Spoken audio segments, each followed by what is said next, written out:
गावात राहून काय कमावता विचारणाऱ्यांनो आमच्या साधेपणावर जाऊ नका.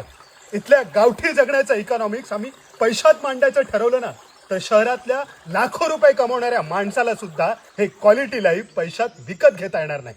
दिल्लीची हवा इतकी प्रदूषित झाली आहे की ऑक्सिजन विकत घ्यायला लागतोय. मग हिशोब करा, देवरायांसारख्या जंगलांमधून कोट्यावधी रुपयाचा ऑक्सिजन जो नॅचरली मिळतोय त्याची कॉस्ट आपण देतो का?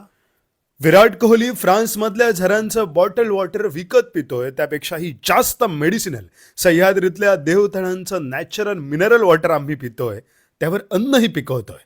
ती आमची कमाई नाही. मागे सचिन कोकणातल्या फार्म स्टेवरती ऑथेंटिक फूड अनुभवायला आला. मग आम्ही आयुष्यभर मातीच्या घरात चुलीवरची भाकरी खाल्ली. ती गरिबी कशी?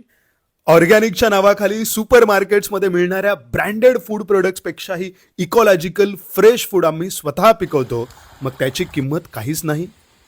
प्रदूषित शहरात 1 BHK घ्यायला करोडो घालवता. मग विचार करा, शुद्ध नैसर्गिक वातावरणातल्या कौलारू घर अंगणाची किंमत काय असायला हवी. गावच्या साध्या माणसांनी हे असं बेस्ट क्वालिटी लाईफ आपल्यासाठी जपून ठेवलंय, ज्याला भविष्यात प्रचंड मोठी किंमत येणार आहे.